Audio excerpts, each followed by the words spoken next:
Because of my distinct honor to once again administer the oath to our second panel of the first day of the citizens' hearing.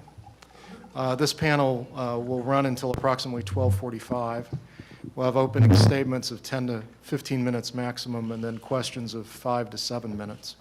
Mr. Dillon, you've already been shared the oath, so it's your option whether to do it again, but if the rest of the panel could repeat after me, I do hereby affirm I do hereby affirm that I will tell the truth that I will tell the truth and nothing but the truth and nothing but the truth to the members of this committee to the members of this committee today.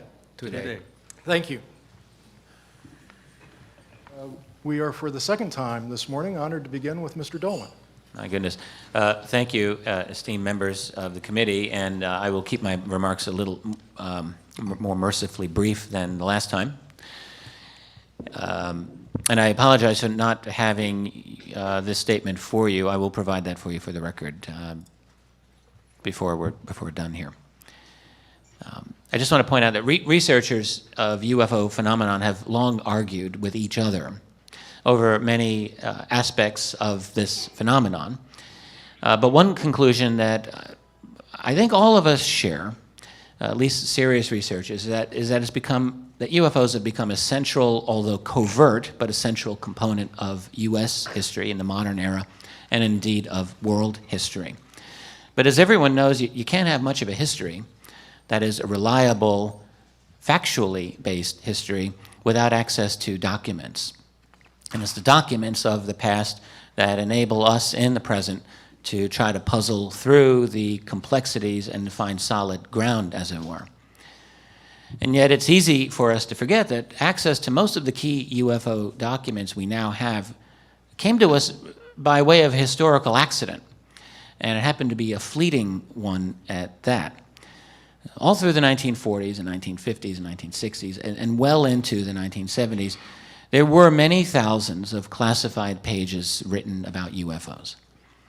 And of course, the general public didn't know about this, and neither, it appears, did many or maybe even most members of Congress.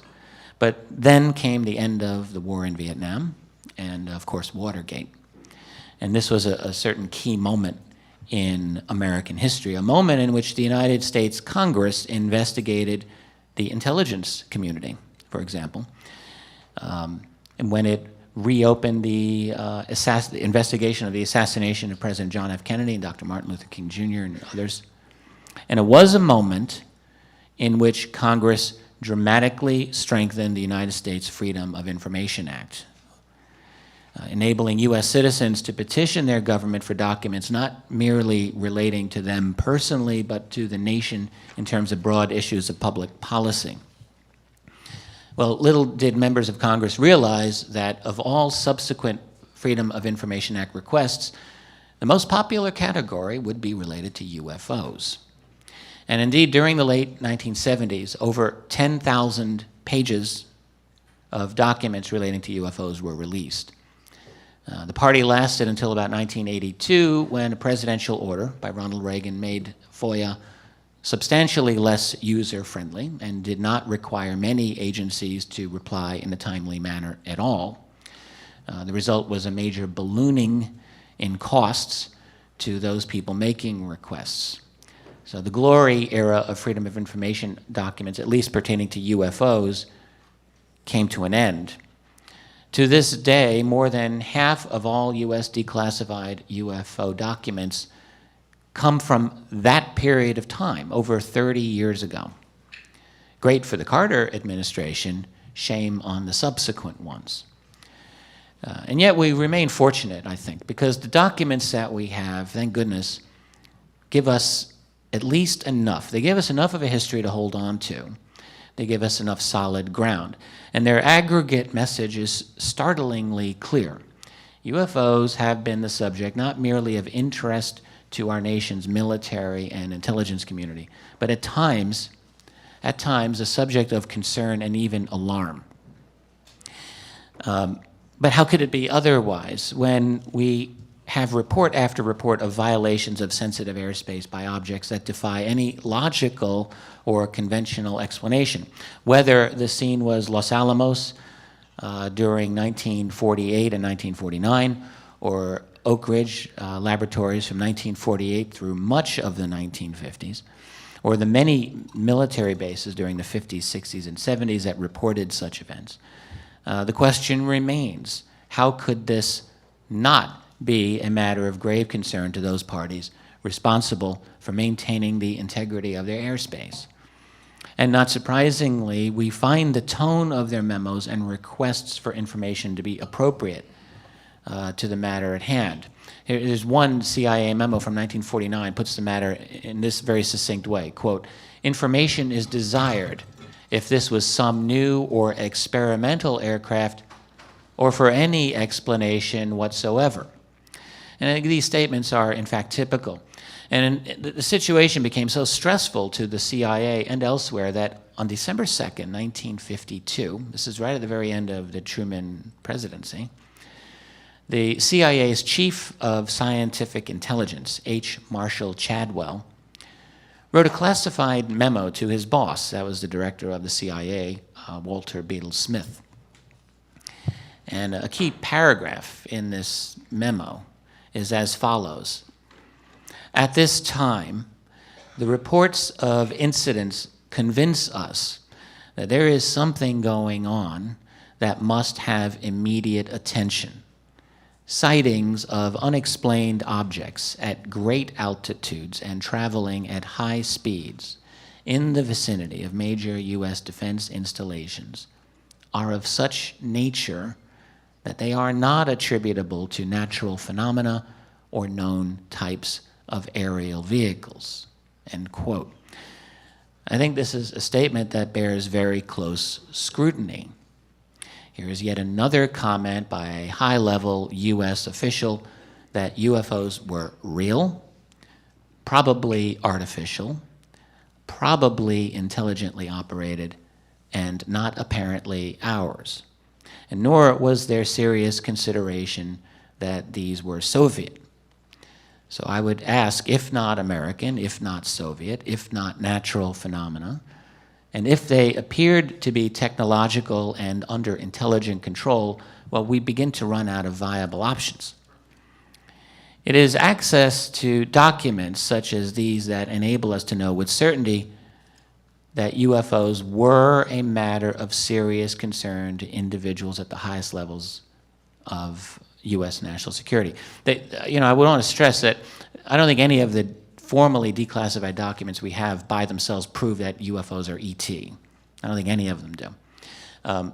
But I would argue that if you take the top 50, even the top 10, that they make a very powerful case, I would say not even a matter of speculation, but a matter of proof that the phenomenon was considered real by the responsible members of our national security community. That, I would say, is not a matter of debate or speculation.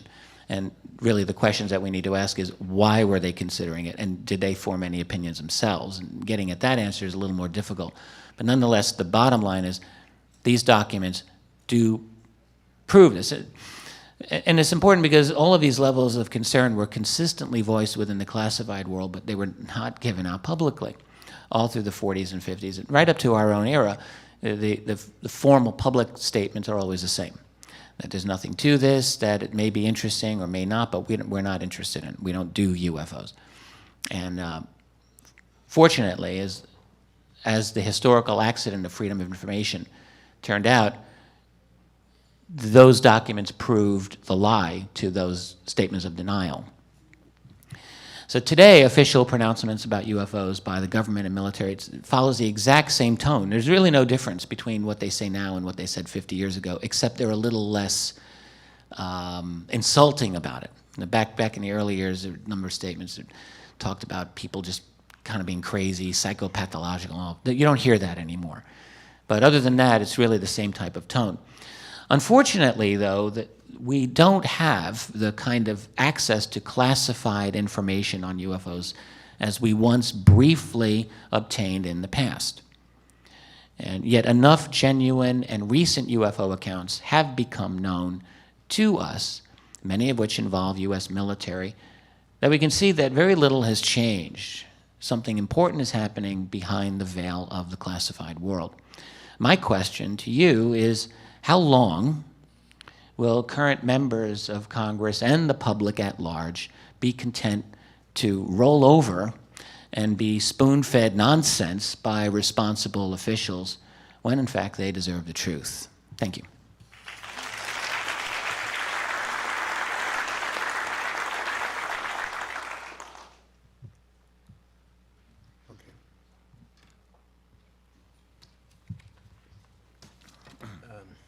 Good afternoon or good morning, distinguished members and panelists of the citizen hearing on unidentified flying objects, UFOs. My name is Jose Antonio Neus, and I'm a Chilean-American journalist who has been actively involved in covering the mystery of UFOs and its hypothesis of extraterrestrial ET origin. Other theories are also possible and should be considered for the past 37 years. My very first article on this topic was published in a small New York newspaper on July 4, 1977, coinciding with the beginning of my professional career as a journalist in the United States. I was born in this country, but my family was from Chile. My father worked for several years in the United Nations in the early formative years of this international body, during which time I was born in New York in 1950.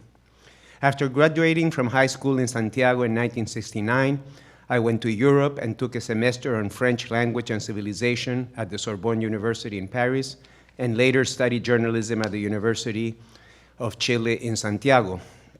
I worked for a while as a science journalist for a weekly magazine in Santiago, and also wrote regularly for a daily newspaper in the mid-70s, where I was one of the first journalists in Chile to cover ecological or green issues on a regular basis. This was, however, a period of great turmoil in Chile following the military coup of September 11, 1973, the first time that fateful date shows up in modern history. I might add. So I took the decision to claim my U.S. citizenship and moved to this country, where I have lived ever since. First in the Washington, D.C. area, then New York for some 25 years, back to the Beltway, where I lived in Northern Virginia for about 3 years, and now the Phoenix, Arizona area, where I moved in 2009, after I was hired to work as a full-time paid journalist and editor of Open Minds magazine, and also a writer for our website, openminds.tv, and other production and research activities in ufology for the company Open Minds Production. The subject of UFOs is a contentious one where many different views and attitudes coexist, sometimes in a friendly manner, sometimes in a more acrimonious way. But there's no doubt in my mind that there's at least one conclusion we can and should all agree. UFOs are definitely a global phenomenon. They're sighted visually, on film, and on radar, reported, investigated sometimes officially, sometimes by private organizations, and covered by both the local and international media all over the world. It doesn't really matter what is the culture, language, religion, ethnic origin, and level of development and technological capabilities of a country. UFOs have been reported everywhere, from Alaska to Chile and Argentina in the Americas, all over Europe, Asia, the Middle East, Africa, Australia, and the oceans. There are well-documented cases in many parts of the world, including Brazil, France, Iran, Russia, Zimbabwe, New Zealand, and many other countries. Regardless of what turns out to be the final origin of this mystery, it has a great potential of unifying the different and often divided parts of our world. The reason is simple. No matter how big our ideological, religious, or cultural differences are, we would all tend to unite in the face of an unknown, possibly extraterrestrial presence. It is for this reason that some efforts have been made over the years to bring the subject to the attention of the United Nations organization. This international body, despite its flaws, is the only organization that truly represents all the nations of the world. And so it seems to be the logical place where this issue could be dealt with in a global, formal, and legal manner. I will outline briefly the history of UFOs at the United Nations, a subject that I know very well firsthand, since I personally attended as a journalist the famous historical UFO hearing before the UN Special Political Committee on November 27, 1978. This was the result of a 2-year lobbying effort by Sir Eric Gairy, the Prime Minister of Grenada, a small Caribbean island which had gained independence from Great Britain in 1978. I'm submitting for the record a long article detailing the history of UFOs at the UN, which I published in the 3rd issue of Open Minds magazine in 2010.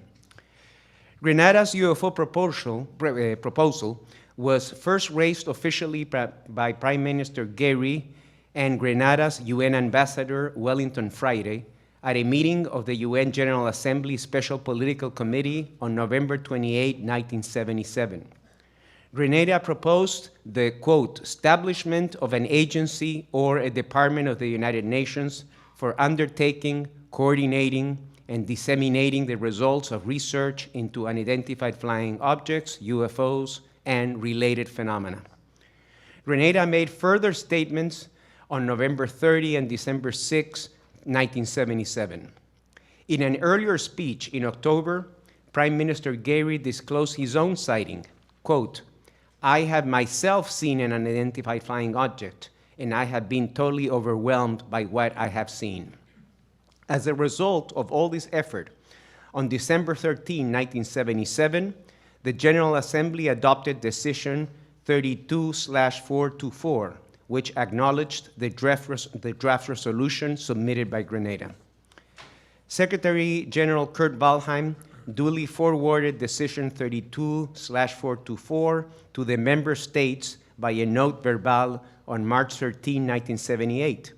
However, only 3 governments responded: India, Luxembourg, and Seychelles, and only 2 specialized agencies, International Civil Aviation Organization and UNESCO, replied with a flat, no comments to offer. Undeterred, Grenada launched a new offensive in 1978 with the help of one of the original NASA astronauts, Gordon Cooper, among others.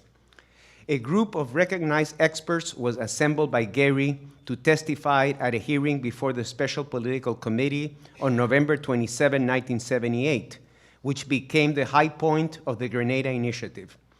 Besides Sir Eric Gairy and Ambassador Friday, who was now Grenada's Minister of Education, the hearing included testimony by astronomer Dr. J. Allen Hynek, the former scientific consultant for the U.S. Air Force Project Blue Book, who went on to found the Center for UFO Studies, CUFOS, Dr. Jacques Vallée, Stanton Friedman, who is present at the citizen hearing, and a first-hand witness account by Lieutenant Colonel Lawrence Coyne of the U.S. Army Reserve on the famous October 18, 1973 UFO helicopter near collision in Ohio. A letter of endorsement by astronaut Gordon Cooper, who was then working for the Walt Disney Company as Vice President of Research and Development for Epcot, was read into the record. Besides mentioning his own sighting and views on UFOs, Cooper wrote that, quote, we need to have a top-level coordinated program to scientifically collect and analyze data from all over Earth concerning any type of encounter, and to determine how best to interface with these visitors in a friendly fashion, end quote. At a meeting of the UN General Assembly on December 18, 1978, Decision 33/426 was adopted with the same heading to the previous Decision 32/424. Establishment of an agency or a department of the United Nations for undertaking, coordinating, and disseminating the results of research into unidentified flying objects and related phenomena, end quote. The Grenada Initiative was gradually opening the door to UFOs at the UN, but unfortunately the effort came to an abrupt halt when the Gairy government was overthrown by a Marxist revolution led by Maurice Bishop of the New Jewel movement in March 1979. Ironically, Gairy was in New York to meet with Kurt Waldheim regarding Decision 33/426 when the coup took place. Some minor efforts to rekindle the UFO initiative at the United Nations were attempted by civilian investigators since the Grenada coup of 1979, but with no success whatsoever, because only a sovereign member country can bring this issue back officially to the UN, and no government has done so since the Grenada Initiative of the late 70s. The good news, however, is that we don't have to reinvent the wheel. The UN decisions 32424 and 33426 are already on the books and could be revived if there was political will. In closing these opening remarks, I want to make a few important points.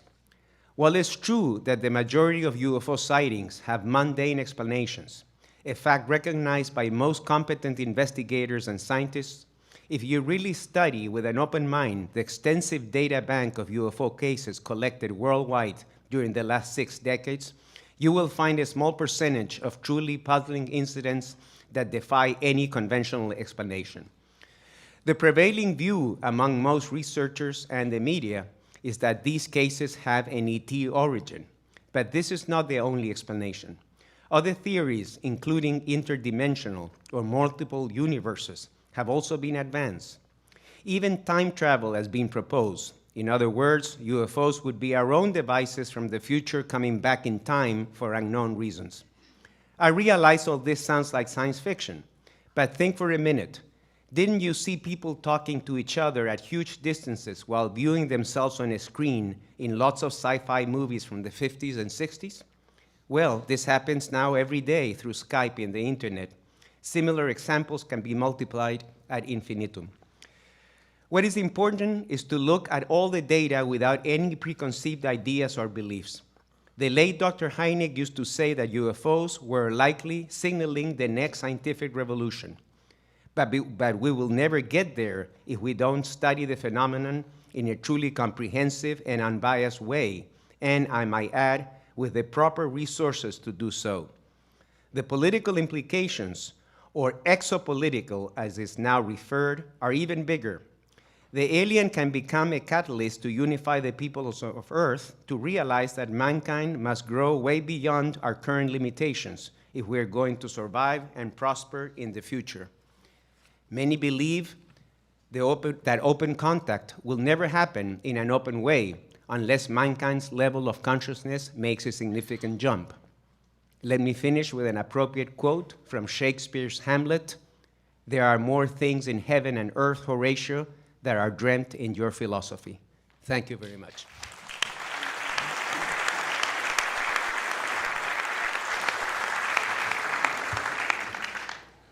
Good morning. Good morning, Congresswomen and Congressman and Senator Gravel. My name is Dan Sheehan. I am General Counsel for the committee. I've been asked to speak briefly here today to address a few different instances that have occurred in my career as an attorney that bear upon this particular subject that have led to me ending up being general counsel. I was also general counsel for the original disclosure conference that we had in 2001. So I've been around for a while on this particular area.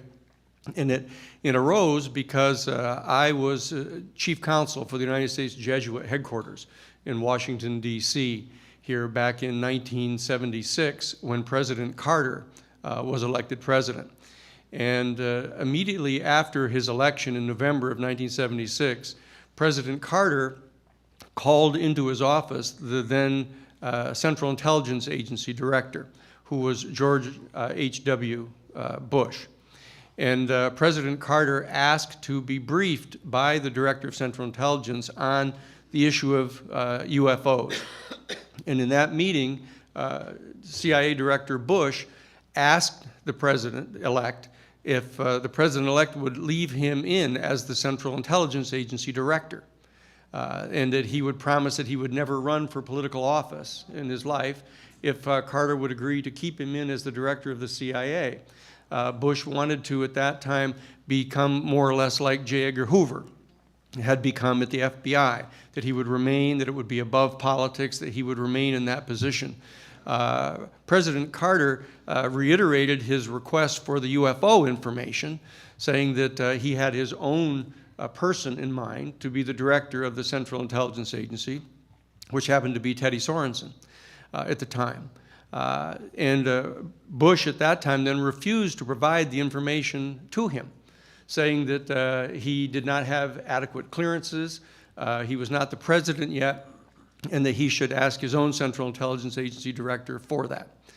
But if he wanted to have the information ahead of time, that what he could do is he could contact the Science and Technology Committee of the House of Representatives.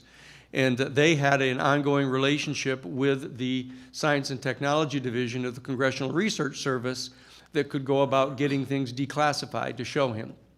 That is what generated the request from the Congressional Research Service to me as the General Counsel for the Jesuit headquarters in the United States, asking if I could gain access to the Vatican Library to obtain the information that the Vatican has in its library, in its classified sections, to deliver to the President for his review.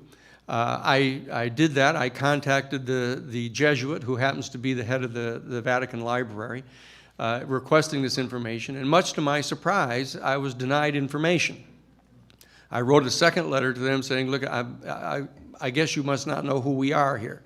This is the Jesuit headquarters in the United States. We have 10 provinces here in the United States, more than any other country in the world. And we're requesting this information to share with the President. They still declined. So I had to report that to Marcia Smith, who was the head of the Science and Technology Division of the Library of Congress, Congressional Research Service. And she asked if I would be willing to become counsel, special counsel, to this investigation that was being conducted by the Science and Technology Committee. I agreed to do this. And I told her that I would need to have access to certain kinds of information that I would like to have declassified or get to see it. And she said, what would you like to see? And I said, well, the first thing I'd like to see is the classified sections of Project Blue Book. Those sections that have been referred to by Mr. Dolan earlier and by Gordon as not really available. Much to our surprise, I was granted permission to see them. And they brought them to Washington, and they brought them over to the Jefferson Building, the extension to the Congressional Library, before it was even open. The brand new building that they built across the street, remember? And so I was invited to come over there. I went over there. No one else was in the building.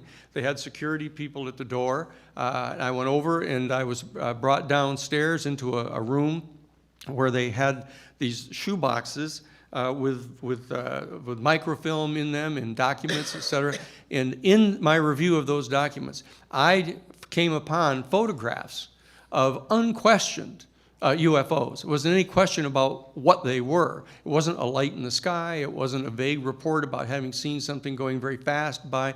These were photographs, official United States Air Force photographs, some taken through gun sights, but another one of a crashed saucer on the ground. That there was snow in the photographs. It showed the saucer had hit into a field and had plowed across the field and was stuck into a snowbank set up about a 45-degree angle. And I could see in the photographs U.S. Air Force personnel dressed in heavy parkas, taking actually film with those two cameras with the great big camera circles on top. The films like this, so it must have been in the 1950s. And I saw this, and I realized that I could see in one of the photographs symbols that were on the dome of the UFO sticking in the snowbank. So what I did, I had one of those, they were the microfiche, those little machines you put the microfiche in, you crank the little handle, very high tech this was. And so what I did is they had told me that I wasn't allowed to take any notes when I went in there. The two security men at the door told me I was not allowed to take any notes. But I actually had a yellow pad under my arm when I went in, like this. And so when I went in and when I saw these photographs, what I did is I cranked down the focus on the machine so that I could get a close-up view of these symbols that were around the dome of the UFO. And what I did is I opened up the yellow pad and I put the yellow pad in there and I traced the actual symbols that were along the base of the saucer. And then I closed it up and I said, I think I'd probably better leave now because I have this. So what I did is I put all the stuff back into the boxes, and I put the little yellow pad under my arm, and I walked back out, and the two security guys said, I'd like my briefcase back. They handed me my briefcase, and I started to walk away, and one of them says, "What's that under your arm?" And I said, "Oh, this is a yellow pad." And he opened it up, and he leafed through all the pages, and there was nothing there. And so, because I had put it on the inside of the cardboard. And so I took that back with me to Jesuit headquarters, and I brought it to Father Bill Davis, who was my superior at the Jesuit headquarters, and we then agreed to go. We gathered all 54 of the major religious denominations, their Washington, D.C. offices, and we brought them into a meeting, and we proposed to them from the Jesuit National Headquarters that we establish as a priority having the churches try to ascertain what information we could get, and that we would get the backing of the churches and then go to the Vatican Library and see if we could start to address this. Now, that is what we did. And Father Bill Davis, when I asked him this, he got puzzled, and he reached down and he pulled open the drawer out of his desk at the Jesuit headquarters, right over by DuPont Circle, 1717 Mass Ave is where we were. And he opened up the drawer, and he pulled out a photograph. And he said, "This is a photograph that I got from my sister. Her husband is in the tower in the Seattle Washington airport. He's a flight controller, and his best friend is a commercial pilot. And he took this photograph out of his window of the commercial airline, and he handed me the photograph of this." So we showed this to the people at the Washington Interreligious Staff Council that we organized, asking them if they would make this a priority. And they said, "Are there any other subjects you'd like to discuss?" Instead of that, that they didn't want to address that at that time. And what happened, I was contacted then by Marcia Smith, who was directing the investigation for President Carter at the Congressional Research Service, and she asked me if I would go to meet with the people at the Jet Propulsion Laboratory in California in the SETI program, the Search for Extraterrestrial Intelligence, and give them a briefing on the theological implications of contact with extraterrestrial intelligence. So I was privileged to deliver a 3-hour seminar to the top 50 scientists in the SETI program on the theological implications of contact with an extraterrestrial intelligence. And then in 1994, I was contacted by Dr. John Mack, who was the chairman of the Department of Clinical Psychiatry at Harvard Medical School, because I'd graduated from Harvard College and graduated from Harvard Law School, where I was one of the founders of the Harvard Civil Rights Law Review. And I had gone on to Harvard Divinity School. And he contacted me and asked me if I would represent him, because he had written a book based upon his clinical assistance to high-level military officials and others in the country who had been sent to have psychological background done on them, who had reported these direct contacts with extraterrestrial vehicles of this kind.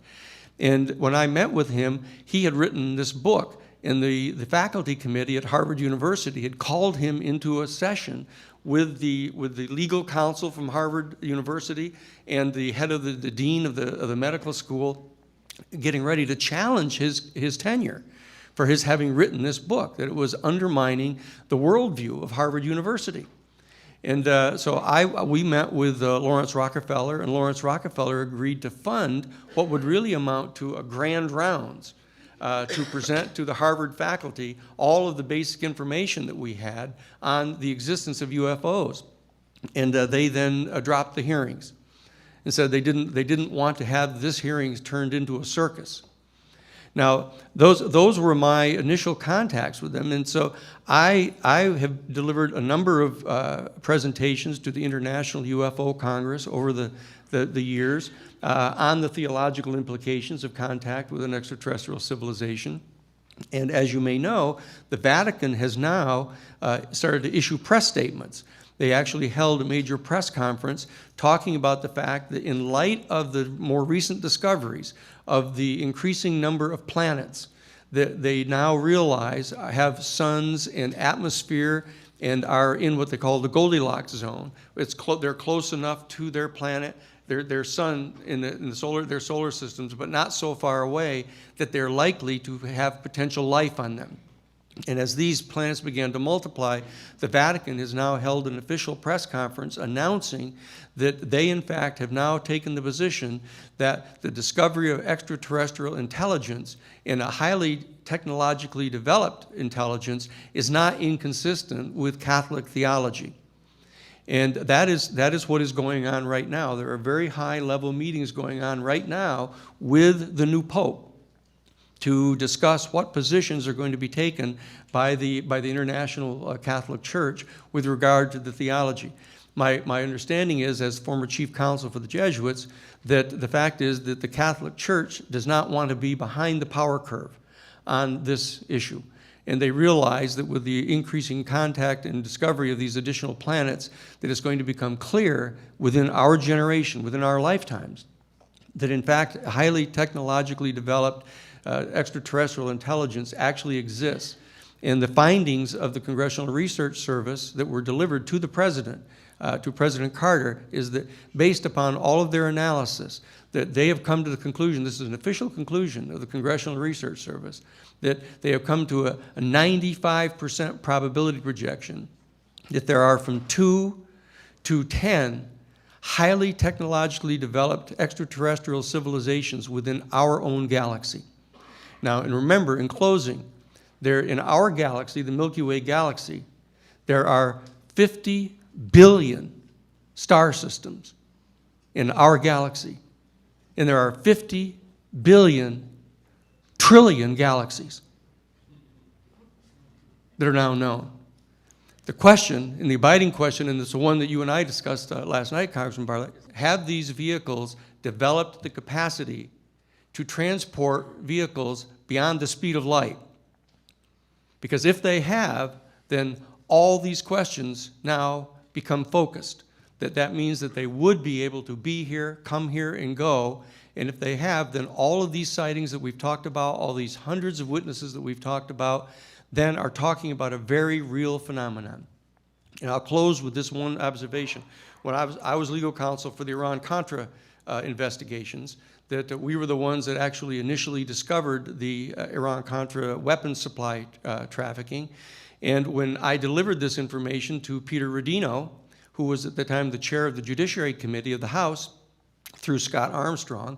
Scott Armstrong, as you'll recall, was the staff person on Rodino's staff of the Judiciary Committee during the Watergate investigations, who discovered the taping system in the White House that Alexander Butterfield revealed this to Scott. So I went and brought this information to him, and because of his close relationship with Peter Rodino, he delivered all of the information we had about the off-the-shelf enterprise, the involvement of Poindexter and everyone else. And the response of Peter Rodino was, he said, Scott, he said, my God, he said, if what you're telling me is true about this off-the-shelf enterprise going on, delivering these weapons contrary to the orders of Congress, why then, he said, I've been telling my constituencies if they didn't like the way that American policy was going, that they should write a letter to their congressperson. And if their congressperson didn't do what they wanted them to do, you should vote for someone else for Congress. But if what you're telling me is true, Scott, my God, we haven't even been in control. I'm not going to allow the Congress of the United States to investigate anything like that. And that's the issue that's before us now.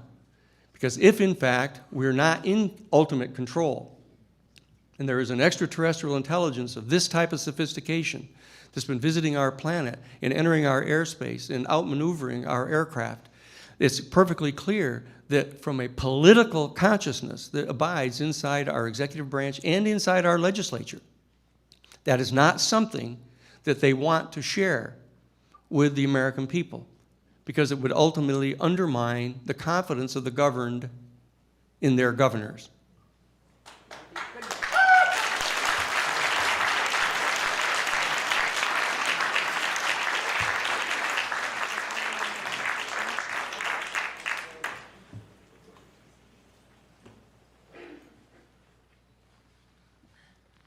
My name is Lieutenant Colonel Richard French. I am one of the writers of the original Air Force Blue Book.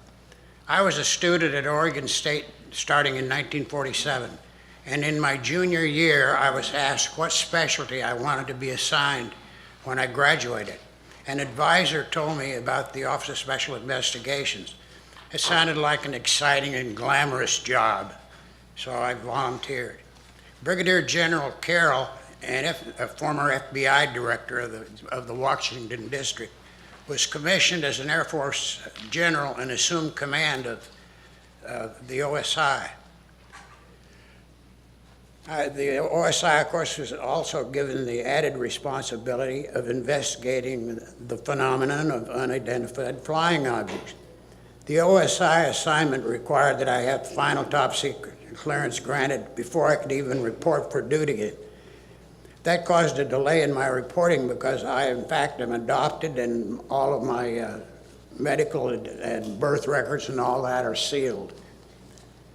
After a year, they straightened out that mess, and I reported to DO-20 at McCord Air Force Base, Washington. There, my training officer was a special agent named John Drejos. Under his supervision, I began investigating UFO reports and recording the incidents in the Air Force's Blue Book. The most controversial UFO incident that occurred in my early training and deserves special mention because of its unique factor. An F-100D pilot they launch the Ds, they launch them normally just in twos rather than fours like tactical fighters. Anyway, he pulled up on this UFO and it was approximately 30 yards directly behind the thing. The F-86 carries a total of 36, 2.5 inch, or 2.5, let me get this straight. Carries 36 of those 2.5 inch rockets, and they're carried in a pod that drops. And it drops and it automatically fires when it comes down. Well, he got the clearance to fire, which kind of surprised everybody, but he blew that UFO out of the sky. But the problem is that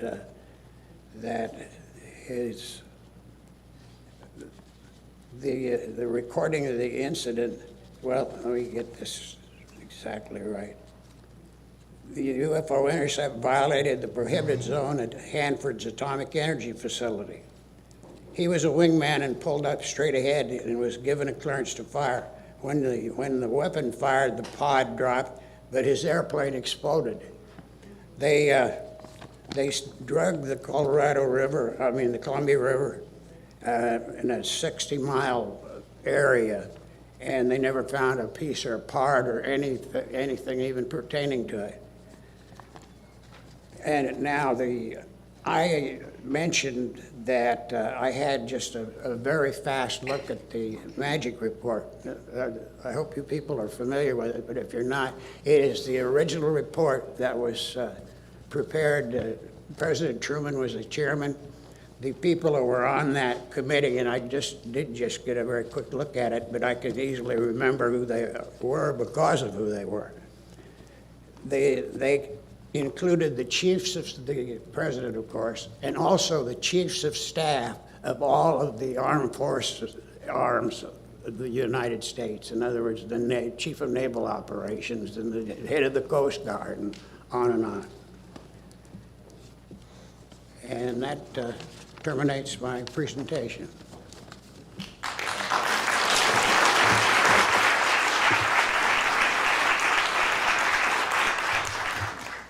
We have about 10 minutes for each member of the six of you, and that'll take us to 12:50.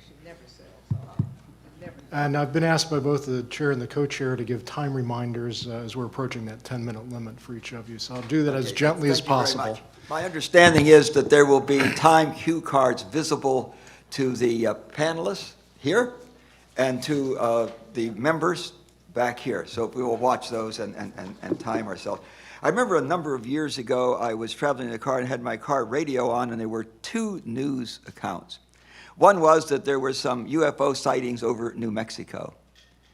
And the other was that there had been two mysterious deaths in New York City that might have been psittacosis. And if it was psittacosis, it might have come from dried pigeon manure. So there's a serious suggestion that maybe we ought to kill all the pigeons in New York. Well, I listened to those two newscasts, and I thought, gee, if these flying saucers are extraterrestrial, I think I'd wander around a bit up there and watch for a while yet before I landed. You know, as I said when we started this, it is really enormously arrogant and presumptuous to believe that we're the most advanced civilization in the universe. We still fight stupid wars and kill each other. There just has to be a better way, doesn't there? Oh, indeed.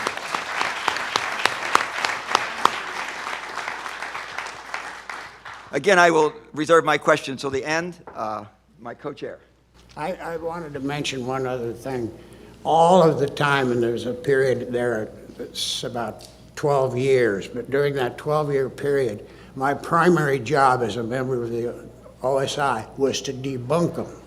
In other words, I'd come up with any kind of explanation. We'd say it was swamp gas or you name it, anything that we could come up with to apparently convince the general public and maintain the secrecy level on that. And some of our answers, I swear, were absurd. But the swamp gas, for instance, at that time, there was an average of about 3 a week UFOs that descended into the Gulf Breeze, Florida area, if you know where that is. It's just where the Panhandle is in Florida. Anyway, I went down there and we observed them just regularly, just sit there every evening with a cocktail, and then they'd come. But what was it? It was swamp gas. That was my lie, and I made good on it. But that was my actual job. Be the most artful lawyer on earth. Thank you very much. So, Colonel French, you did a good job of it, obviously. Yeah, thank you. So, for all four of you, I have this, it's just starting to weigh on me. If transparency would reveal that we really aren't in control, that there are actually as intelligent or more than likely more intelligent life form than humans, and that in so knowing and admitting would be dangerous. How do we, that's a closed circle, folks.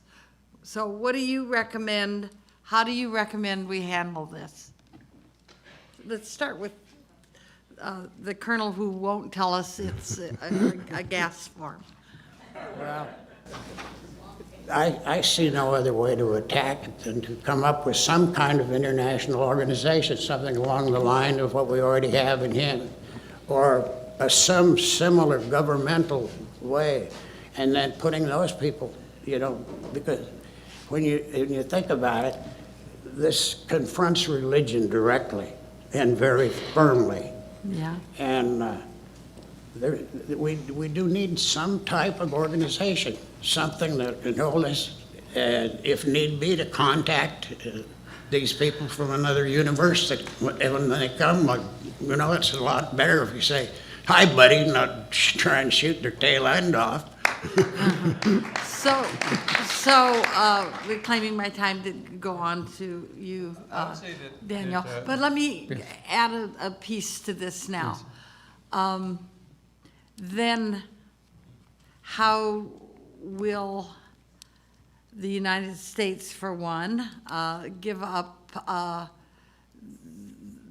rights as our national security rights if we went on to cooperate with the United Nations on this? Yes, this is a worldview issue. That one of the things that I discovered after a number of years in practice, that the reason I ended up going back to Harvard Divinity School to study after spending a number of years out practicing law, was that this is a worldview issue. That people don't think about this very often, but the reality is there's a spectrum of worldviews that are shared by our human family. The political manifestation of which, or the political philosophy of which, is you have people who are authoritarians, you have people who are reactionaries, You have people who are conservatives. You have people who are moderates. You have people who are liberals. You have people who are progressives. And then you have people who are basically what we refer to as utopianists, who tend to be theological for the most part. But there's a whole eighth worldview. There's an octave of worldviews, and there's a new worldview that is in the offing right now. And that is the worldview that is going to have to be addressed by our human family once we come to acknowledge that there are, in fact, there's a super sophisticated, highly intelligent extraterrestrial civilization, and that there may be more than one of these Okay, species. Okay, I'm going to reclaim my time Yes. because I wanted to know how to break through this. Yeah. It's a new worldview. We have to construct a new worldview. Okay, you're suggesting that we're gonna take on a new worldview. If that's what it takes to happen, we're a long way from that. Tony, Mr. Huneos. Well, you know, every so often things happen in the history of the world that change, that lead to a complete change. And that was the case when America was discovered, and it was called the New World, even though it was part of the same world. But at that time, you know, it completely changed the paradigm of the late medieval period. And there was even discussions whether, you know, maybe the Earth paradise was in America, or whether the Native Americans had a soul. You know, it was a whole kind of huge discussion, and eventually, obviously, we're here, so it worked out. And same thing when the atomic bomb was released, you know, dropped in Japan. That changed the paradigm of that period. So I think this is the next frontier. And I don't think it's going to be as difficult as it seems, because we're kind of conditioned already by the media and by the entertainment industry. I mean, even when I started this business, such as we could call it a business, this duty, many years ago, the attitude of people was very negative. Really, UFOs were considered like a cookie subject, you know. And so now, people, if you ask a young generation, for them, they say, well, what's the big deal? It's obvious that there's life in the universe. So I don't know exactly how it will happen, but it will, and we will have to adjust and move forward. So I guess it's a good thing we have the entertainment industry to turn on people's imaginations. Richard? Yes, thank you for this question. It's very important. I often think, you know, no parent is ever ready for their first child, but they happen anyway. Disclosure of this reality, you know, we may or may not be ready for it. We probably won't be ready for it, frankly. I think that our society is going through such a tremendous revolution. This isn't 1990, it's certainly not 1950, and so we have capabilities today that I think are forcing this issue out. WikiLeaks didn't exist 10 years ago because it couldn't exist. There wasn't a global infrastructure.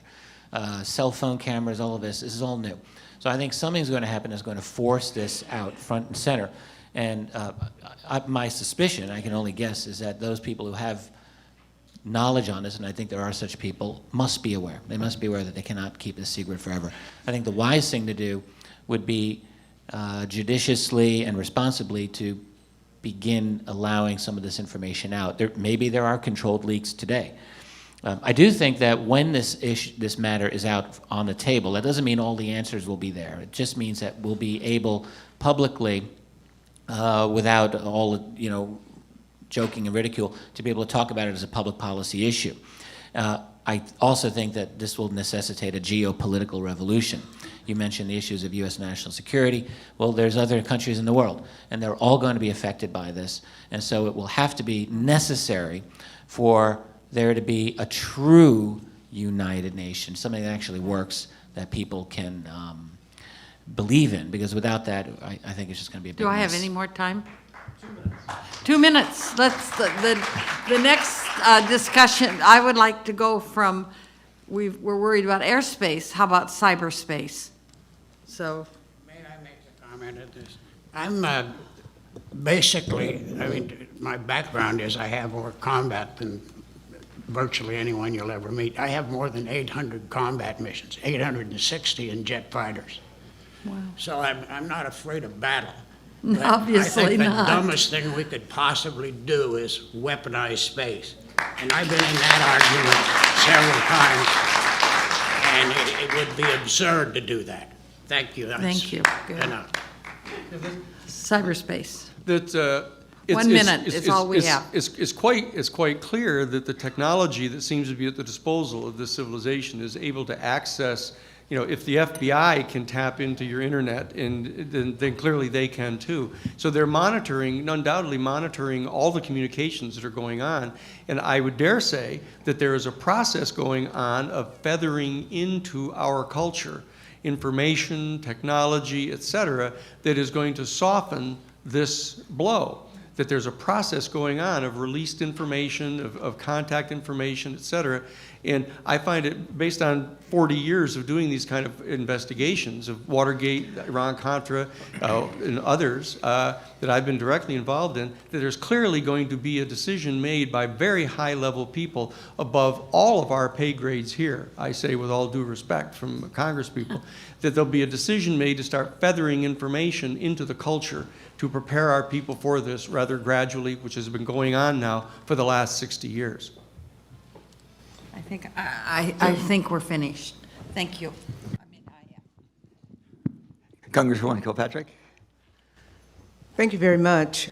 I think I want to start with the Colonel. I served on the Air Force Academy Board for about 6 years in my 12-year tenure, 14 years in Congress. I served on the Appropriations Defense Committee, first African-American woman ever to serve there. It's only been 3 in the history of our 2,000-year country. It's outrageous. We really believe that women have something to offer. So I really appreciate your service. Right. We come from a let's work this out kind of thing, so we wouldn't have this problem when we control the world. But having said that, Colonel, I really appreciate your service, your time, your dedication, 800 plus. I've been all over the world with the Defense Department, and it's been quite an experience for me, and it's really capitalized and captured my tenure in Congress, really. Why is it that when you were there, you couldn't talk about it? Everything I've read and seen, everybody hush-hushed it. I know, wait, let me do it. I want you to do the whole question. The whole question. I know a lot of it's, from the presidential right on down to the Joint Chiefs of Staff, and one of you all spoke to that, and we're going to get back. You didn't call it by that name, but that's kind of what it was. That Truman had, exactly, as a matter of fact. Why is it now that you're at the table discussing it with us, acknowledging that it is? Probably it's because I'm in my 80s. Praise God, okay. Now, here's the problem. If you had a government job, you need to be what they call humanly reliable. In other words, they thought you were a maniac or something, you'd lose your wings and lose your job and so forth. So anyway, I think it's because of that.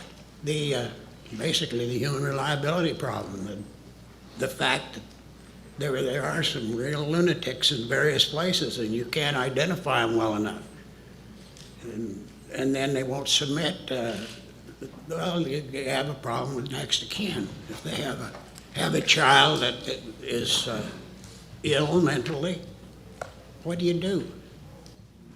You believe today that as you sit here with us and former members of Congress, 80 plus years of experience, having now before this committee whose time has come, since 1968 there's been no hearing, as you know, we're moving to that. And I don't know that the answer is another hearing right now. I'm afraid for that. I heard in this discussion this morning there's a lot of private things going on. I like to see partnerships, private, public. I think that's when Americans get our best bet, when we come together as a nation in a private, public kind of atmosphere. When you talk about what you just said, and I agree that it's urgent. I think somebody at the table mentioned coming together and acknowledging it, which we haven't done as this country. Other countries are beginning to do that, and some were mentioned this morning. Do you think the Air Force will ever come to that point? And is it a domestic, or international partnership that we need? How would you begin it? You come with the credibility. It's necessary, and I don't think we got much choice. Something's got to be done. Right. And you all have to help us formulate that, too. I agree with that. Thank you very much for your service. Mr. Sheehan, you talked about which is worse. That's how you ended that dynamic presentation that you had. Which is worse? Do we try to put this together and save ourselves with the world?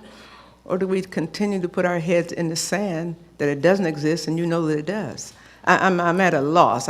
You all are giving us good information, and I think those in the audience want us to come up with some kind of recommendations. And I can't have it both ways. You got to be solid. It's a very difficult issue because of the job assignments. When a person is a congressional representative, for example, and has the duty of representing her or his congressional district in the interests that are there, it's a job. And as you know, a significant number of the congresspeople are lawyers. They view themselves as representing a certain client base. And the problem is that if we represent a nation state, and we insist upon maintaining the special privilege of our citizens, the special access we have to resources in the world, et cetera, even to the detriment of other nation states, we're still at a level of consciousness that is very dangerous. Stop. Talking too much.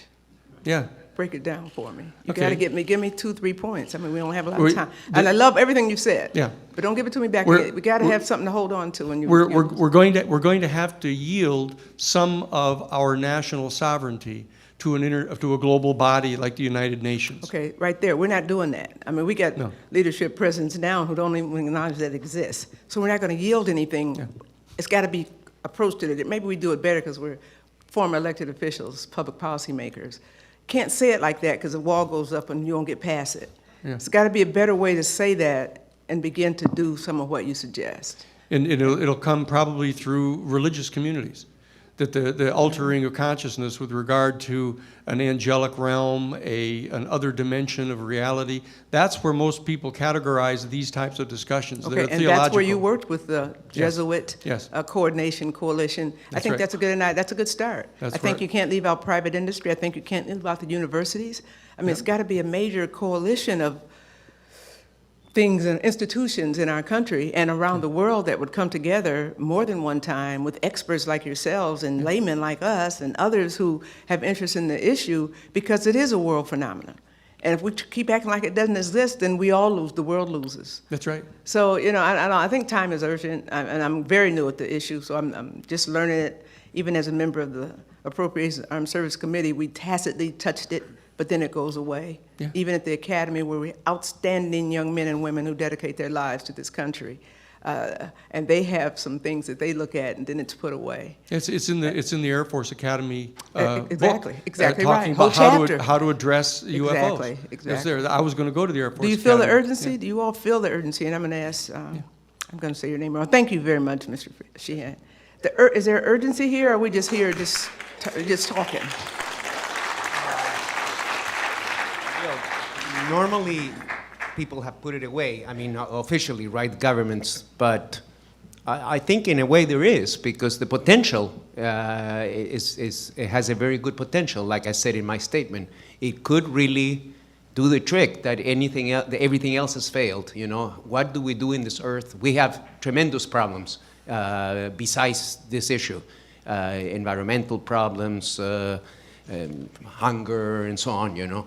And somehow we don't seem to be able to deal with them as a world society. There's just too much fighting and ideological differences and religious differences. The issue of religious is very important. Look at all the recent problems we've had internationally, you know, with certain factions of the Islamic religion and all that. In fact, I wrote an article in the magazine about UFOs in Islam. Which was quite interesting for me to research that. And like all religions, you know, again, you have many factions within a religion. I do agree with Daniel. Probably if the Pope and other religious figures, they might be the way to do it. That may do the trick rather than the political will, because you know how politics are. I mean, you know better than we do how things get very difficult. Well, I see I have a minute left. Thank you very much for that. Just in kind of summary and trying to understand it. As an appropriator, 12 years on the Federal Appropriations Committee with a budget of nearly $3 trillion, the biggest being the armed services of $700 billion. Now we're on our knees. We don't have the money for this or that. Could this possibly be something that can save our budget, get more resources, make it universal, offer some kind of, I'm looking at it from an appropriations point, there's got to be some coming together. We spend a lot of money doing a lot of things that never happen. Quick answer, I sit here yes. as an appropriator looking for dollars to help save America first and incidentally help the rest of the world. Sorry to interrupt there. Anything that can allow an object to loiter indefinitely, instantly accelerate, and do it all silently is using something better than petroleum for it moving around. So there must be, whatever that answer is, there must be something implicit in the reality of this phenomenon that will actually be a game changer, and that's really the one hope. We've got everything so messed up in every other way, looking at the world. We're not cooperating, we're fighting. But if this is real, if there is an energy paradigm solution here in the UFO phenomenon, that by itself is worth every single effort that we can make to get that out in the open. Thank you. Thank you, Mr. Chairman. Thank you. Thank you. Thank you very much. Senator Gravel. Let me point out that it's not only the problem of the Congress, it's the problem of the American people, which has been propagandized by the Congress and its leadership, that we are superior as Americans to anybody else in the world. That's the problem. If we're going to have a global community, we must put our humanness first before our nationality. And what the testimony that I read is that you're talking about a paradigm change in global governance. Now, let me ask this as a favor to you, to us, for this immediate hearing. Would you, Antonio, get together with Daniel and the others and draft a resolution that we could decide upon at the end of the hearings on Friday to recommend the creation of a United Nations agency using the Grenada precedent and already the numbers, the resolutions that have been. So you draft that, and doesn't have to be 20 pages, it can be 1 page, maybe 2 paragraphs.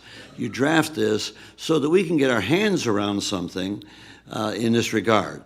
And then we'll have to make a decision, are we prepared as former public officials, as private citizens, to put our money where our mouth is, and that is to be globalists before we become nationalists. And that's the answer.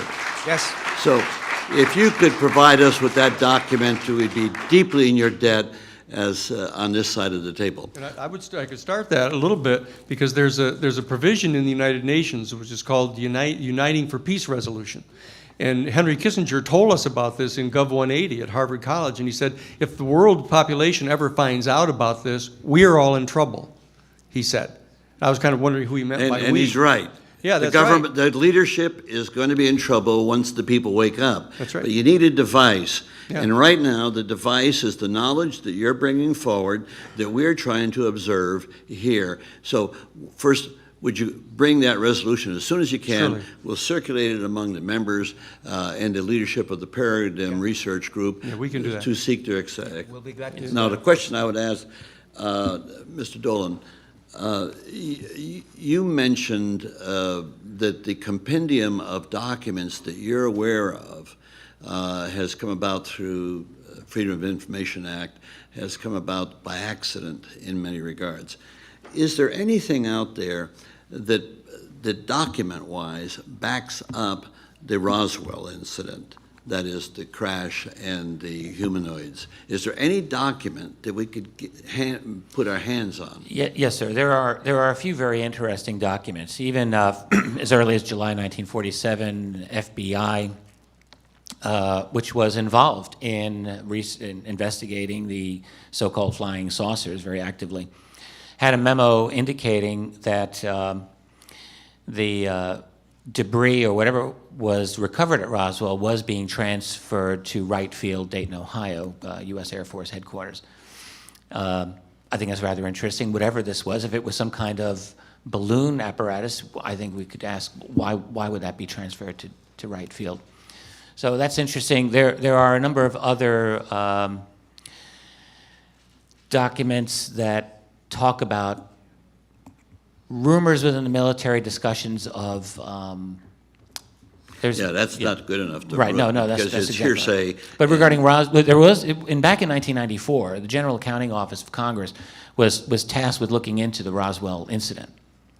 All right, and this was on the initiative of the late Representative Stephen Schiff of New Mexico, whose constituents asked him to do this, and he did. Schiff talked about this at length, about how the Air Force and the Pentagon just stonewalled him, gave him nothing, gave him a lot of expletives as well in the process. But what the GAO's investigation was that the relevant records at Roswell from the end of 1946 into, I think, 1948, 49, were gone. All of the records that they were looking for, that they expected to find, were, surprise, not there. And there was no explanation given. These were records, according to the GAO, that should not have been ever removed. They were permanent, but they were gone. And the Air Force, by the way, was very, very deft in their handling of this, because while the GAO investigation was going on, the United States Air Force took the initiative and did their own study, quote unquote study, in which they beat the GAO to the punch in terms of publicity, got their own thing out there and said, oh, yeah, it was a classified balloon project known as Mogul, which was designed to test to see whether the Soviets were detonating their own atomic devices. It's a big, big fat report. It looks very impressive. When you actually read it, it's a load of fluff, in my opinion. But that was their explanation. They beat the GAO to the punch, and so they won the PR war. Okay, thank you. Mr. Sheehan, would you address briefly what is the theological implication? Briefly. Yeah, it's coming to grips with the full import of the theological reality is what undergirds all of this, is that for each of us to recognize that we are incarnated in a material form, but that there are other vibrational frequencies at which there are other dimensions of reality going on at the same time. Our theology is the realm in which we deal with it. It's a category of knowledge in the human family in which we deal with other dimensions of reality. What happens after death? How did we get here? What are we doing here? What's our ultimate purpose? These are things that are raised by the UFO issue. And that's why I reiterate that it's theology, it's in the realm of theology that we have to come to address this. And when we do, what we're going to discover is that we're going to draw down into our culture a lot of those same realities that, for example, the Native American culture and some of the Aboriginal cultures understand, that they are in a dynamic relationship with other dimensions, other vibrational frequencies. And that our culture has closed itself off from that from the time of the Enlightenment in trying to define ourselves as separated, individuated, intellectual beings, and that we're not in a harmonious, in balanced relationship with the rest of reality. The consequences, of course, are falling upon us now because of the global climate change that we're experiencing, the contamination of our environment by ourselves. And this is the crisis, I think one of the crises that's going to confront us.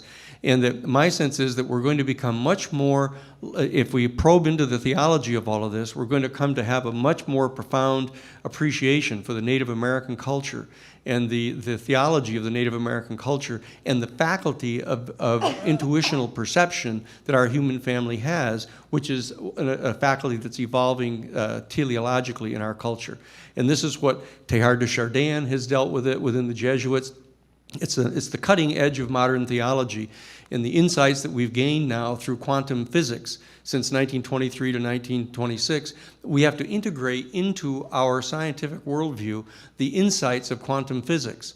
And we have to begin to readjust our basic worldview, as I pointed out before, to evolve a new worldview that integrates these capabilities. Thank you very much. I yield back the balance of my time.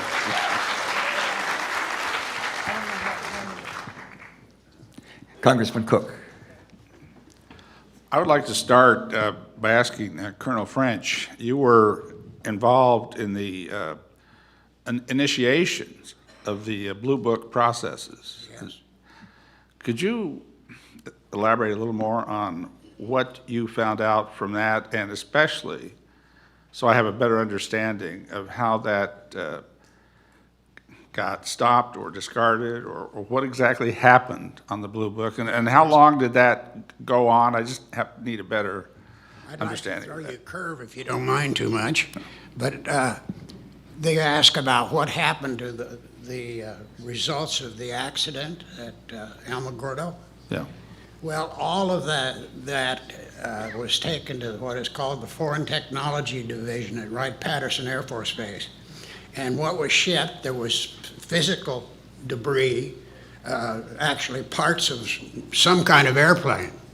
Another unusual aspect of it was, though the metal wasn't any thicker than cellophane. I mean, but you put it in your hand and you crush it together and it flops right back into shape. We had it analyzed. It didn't come from Earth. We have no known source of whatever that metal was. You had that in your Yes. You've actually held some of that? Yeah. And so has Marcel. Jesse Marcel did the same thing. Yeah. And I understand from the Roswell, basically, what's generally called the Roswell incident. I realize there were several different Yeah. locations of materials gathered up. Yeah.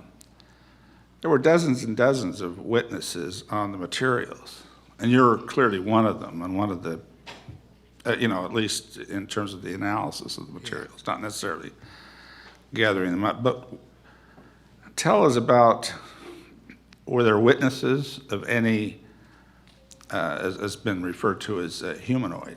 Oh, yes. But and who, because you don't hear nearly as They much also- about that, but They could you also were taken to the Foreign Technology Division.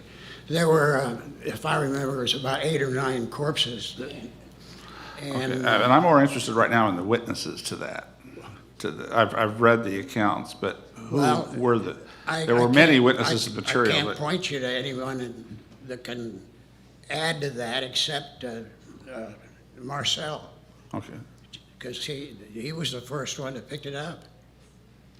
Went But- out to the crash, policed up the pieces of the airplane, and there were specific markings on them, like they were identification numbers for parts or something of that nature.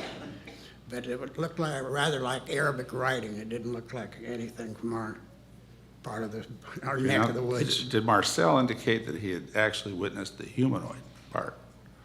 I know he witnessed the answer over here. Well, and please, if anybody can illuminate. Well, first of all, there are quite many witnesses, of course, who've gone on the record about Roswell. Unfortunately, we'll have a Roswell panel here Okay. during Or this maybe week.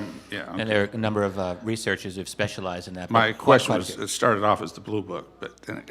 Blue Book was the U.S. Air Force official public investigative body of UFOs from 1940. Actually, it was a successor of a couple of previous ones. Started in 1952, went up to 1969 when it was closed down. Okay, but it did include some of the Roswell stuff. It included nothing in Roswell, the Blue Book. No, there's nothing on Okay, Roswell. so that was, okay, well, I'd asked about the Blue Book, and what Nothing did you that I've say- ever When heard did you of, say it was closed down, and what was the reason for that? The end of 1969. What happened in the 1960s is that the United States had a big wave of UFO sightings. 1965, 66, made the news. Gerald Ford, congressman in Michigan, talked about it on the floor of Congress. His constituents had seen UFOs, and he was not satisfied with the answers that were coming from the Air Force. And the pressure was really on the United States Air Force to do something about this. It's hard to remember because it's so far back in time, but the Air Force was losing a lot of credibility on this. A lot of people were not believing the Air Force explanations, and swamp gas became a big national joke at that time. And so really all the Air Force wanted to do was just get rid of UFOs. And so what they ended up doing was they contracted with the University of Colorado to conduct what was to be the first true public scientific investigation of UFOs. And the whole attitude was, whatever Colorado comes up with, that's what we're going to conclude. Okay. And what that study did is that was a whole big mess, and half the scientists got fired midway through the project because they were believers. The man running it, Edward Condon, was absolutely dead set against any kind of pro-UFO, pro-ET. So based on that recommendation, the Air Force was able to wash their hands, say, thank you very much, and they said, we're out of the business. We're not doing this anymore. And there's no way to retrieve any of the, I just got to make sure I understand this.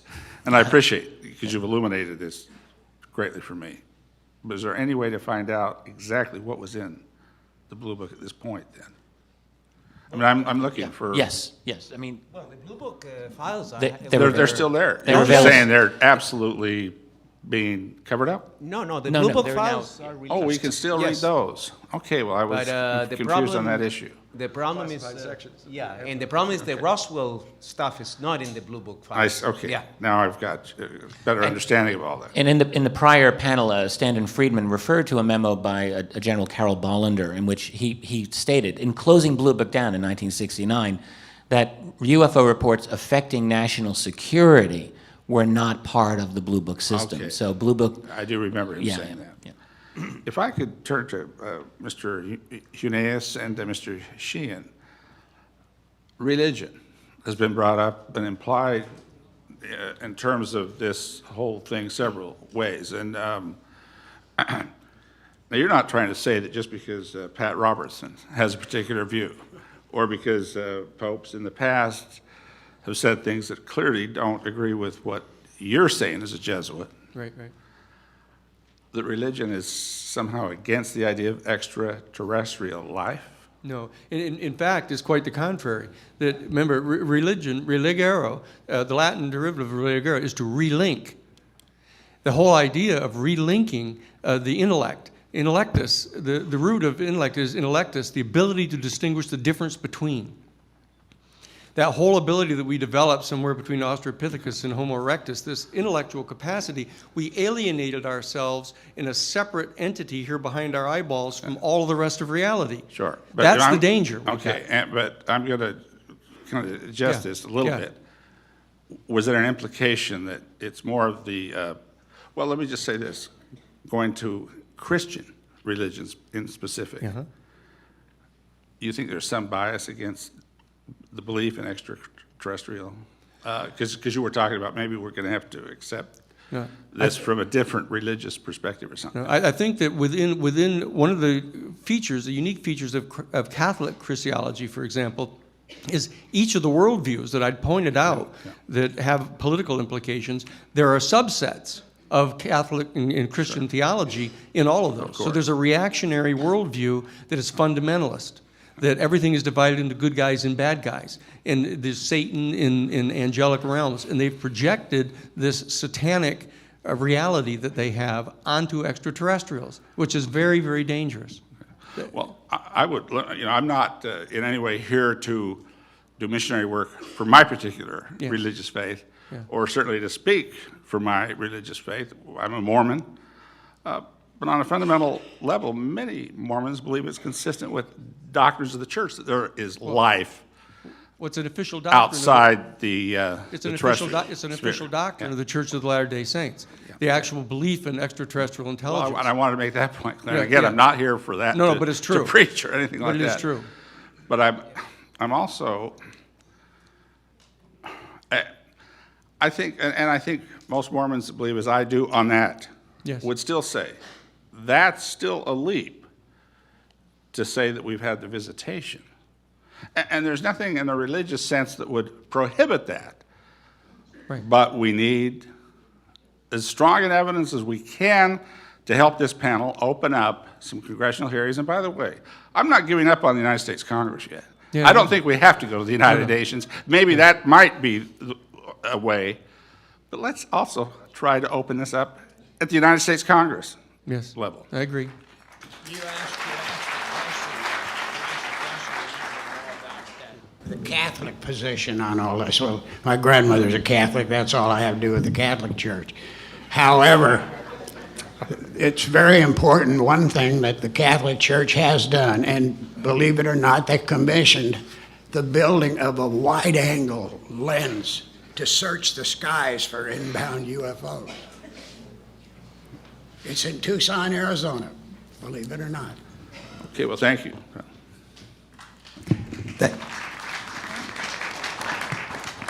Thank you very much. Congresswoman Hooley? What kind of mean, the reaction over the last 30, 40 years in the United States, what's the reaction and what has happened in the rest of the world? What's going on? Have there been sightings? Do they feel differently about it than a lot of people feel about it here? What's happening elsewhere? Well, as I said in my statement, the one thing that I think even skeptics would have to agree is that the UFO phenomenon is worldwide. It doesn't matter. I mean, it doesn't matter the religion, it doesn't matter the ethnic origin, the language, the culture. It has been reported all over the world. Now, there are some sociological differences, as you would expect from different cultures, but we see there's quite a rich history of UFO, even UFO investigations, official investigations, and we will be discussing this in a few more sessions during this week about investigations, and we have, in fact, with us some members from some of the South American agencies. So we've seen an opening in recent years, particularly in some European countries and particularly in South America. Now, odd as it may seem, it almost seems to be good politics now in South America to have a UFO investigation. I know it sounds awkward, but the Latin culture is obviously more open. There's much less ridicule in the media and all that about this phenomenon. And so we've seen a trend. It started with Uruguay back in the late 70s, and we have a representative that will be speaking later in this week. And then Chile, Peru, Ecuador, Brazil, Argentina recently announced the creation of a UFO agency within the Air Force. What is interesting about the South American approach to this phenomenon from an official point of view is that there's not an adversarial relationship between the official military agencies and the civilian UFO committees or UFO groups. Totally different from the United States, where we, even in the days of Blue Book, there was always a big fight between ufologists, civilian ufologists, and the Air Force. That was classic, you know, if you read the history of UFOs in the United States. But in South America, and it used to be a little bit like that too in South America, not as bad as here. But now you see that they cooperate. And usually what happens is because a lot of these agencies, they have a limited budget, a small budget. Right. So they call for volunteers from the civilian community. And that shows us a model. We don't have to have an adversarial. We don't have to fight the government. This is a mystery. We should all work together in order to solve this mystery. So that's at least some of what is going on. But even Russia has had a lot of official investigations. Even under the Soviet Union, there were committees there were actually two committees that were going on in the late 70s and 80s. One was a public one through the Soviet Academy of Sciences, and the other one was a secret one by the KGB and the Ministry of Defense, the Soviet military. Nobody knew about that one publicly, but the scientific one was even officially revealed, even in the controlled Soviet media. And then, of course, under Gorbachev in the 1980s, Glasnost, it opened up, and the UFO phenomenon became very, very popular in the late Soviet society and into modern Russia. So China has had kind of a semi-official organization called the China UFO Research Organization. We have one of its founding members here also attending this hearing. So yes, you see it all over the world, and in other countries actually have a more open attitude, I mean officially. So it provides a model also for the US, in my opinion. For any of the panelists, the other question I have, one of the other questions I have is, a lot of people, when they talk about this, at least in this country, are ridiculed when they talk about it. This is, poo-pah, you're somewhere in outer space. Why, I guess, has there been some organization, or is it just our attitudes in the United States? Tell me why there's so much skepticism in this country. I'll try to feel that. I do find privately people are much more open about this than they are when they're in a public situation. That's one Right. thing. People discover that probably any of these researchers, and they discover, oh, you research UFOs, inevitably they will say, oh, let me tell you about what I saw last year, 5 years, 20 years ago. So those stories are out there, and people, I firmly believe there is a true hunger for knowledge on this, once people realize that there's something to it. But I agree with you, in our public discourse, this is a third rail. Whether you are in major media or politics or academia, they're all really the same in this regard. I had a professor at UCLA call me a number of years ago, a department chair, said, well, I really just want to let you know I enjoy your books. I said, thank you, why are you whispering in the phone? Which literally he was whispering, and he said the typical thing that every professor would say, well, my department's kind of political and, would not go. Right, so it's always the retired ones who look for me. But personally, I believe, the tone was set back in the 50s, and in fact, the top skeptic debunker in the U.S. at that time was a Harvard astronomer by the name of Donald Menzel. Menzel wrote a number of books. He was like the pit bull guard dog maintaining orthodoxy. If some little community college professor was going to get out of line and talk about UFOs, here's Menzel, Harvard astronomer. Who's going to argue with Menzel? And he'd slap them down. Menzel, we learned years later, had a very, very close relationship with the National Security Agency. Very close. Does this prove that the NSA used him in this capacity? Who knows? But these things, this is how it looks.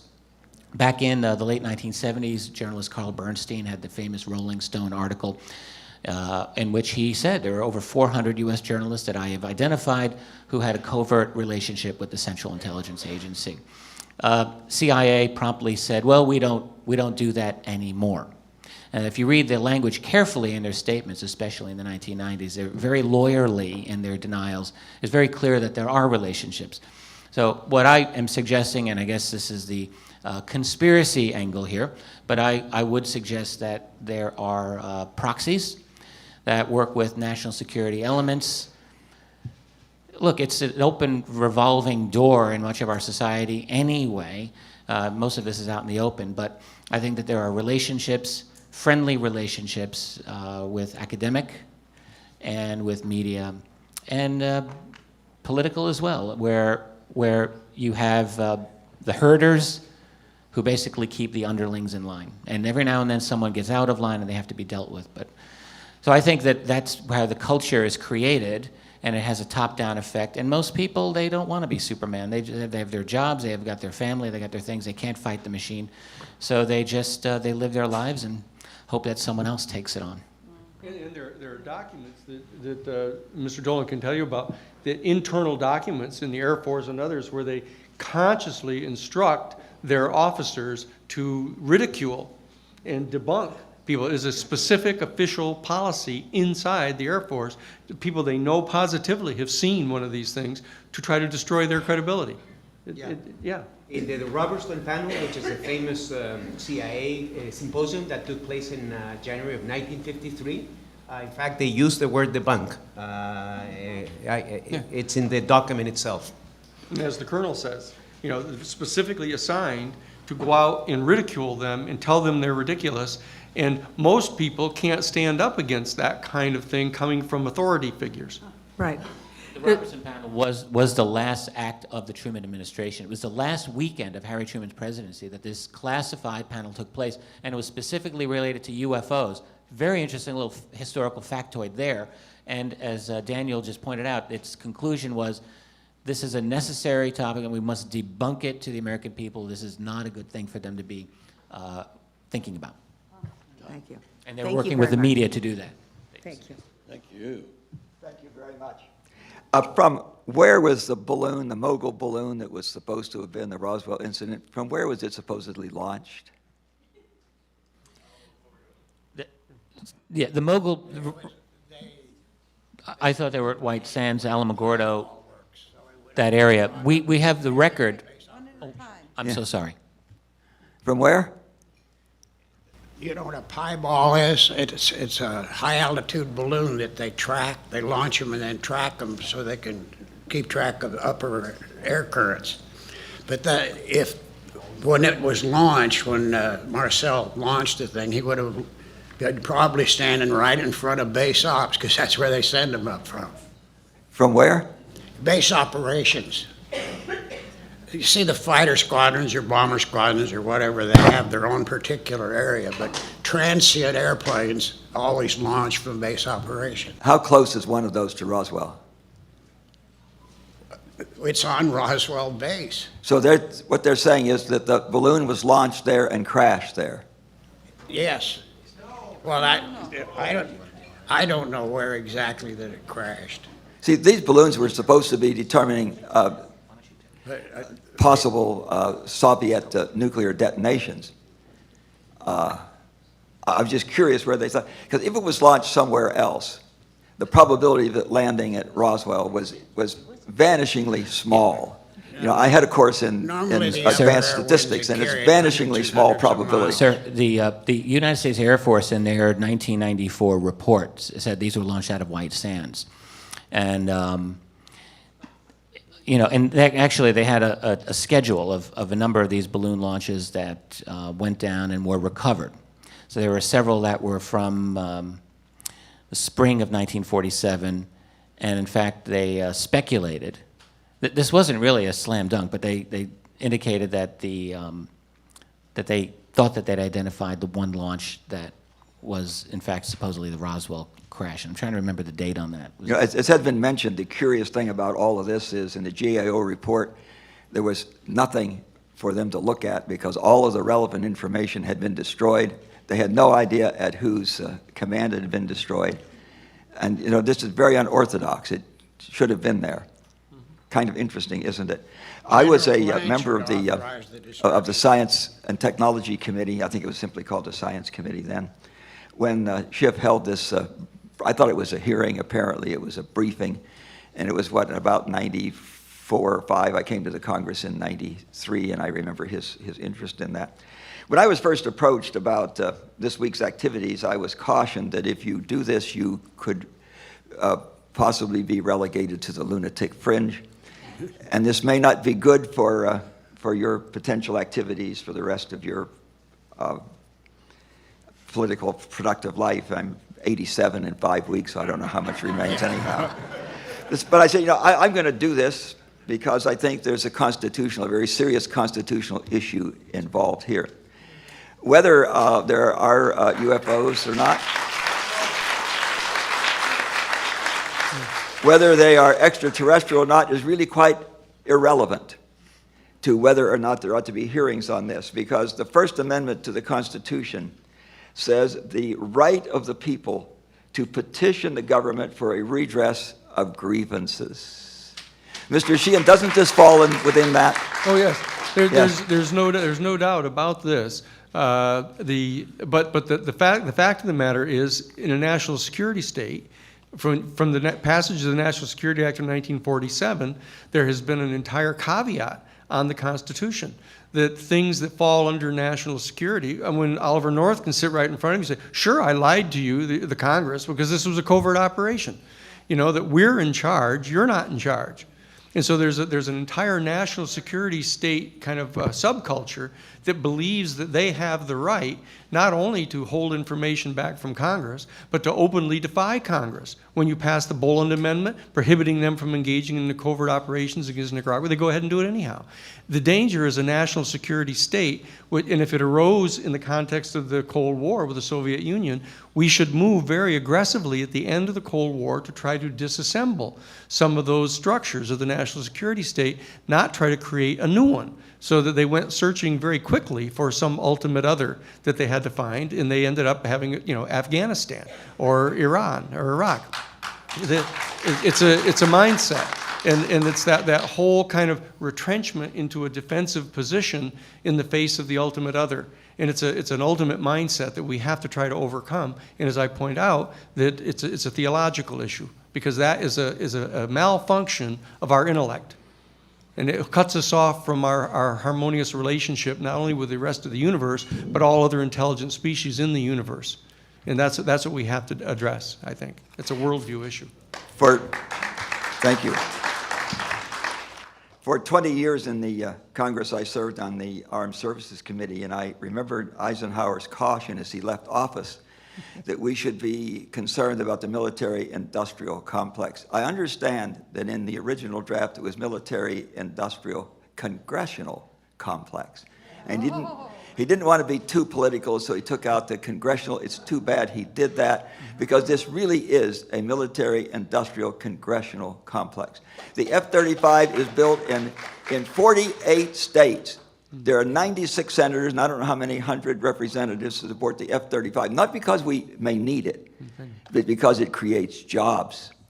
Yeah. And you know, too many of us cannot differentiate between jobs that consume wealth and jobs that create wealth. Yeah. It's on the front page of the Washington Post today. You look at the headlines of the Washington Post, and it says that the sequester of trying to cut back on the military budget, all the arguments are coming out now. We can't do that because of all the jobs and the employment.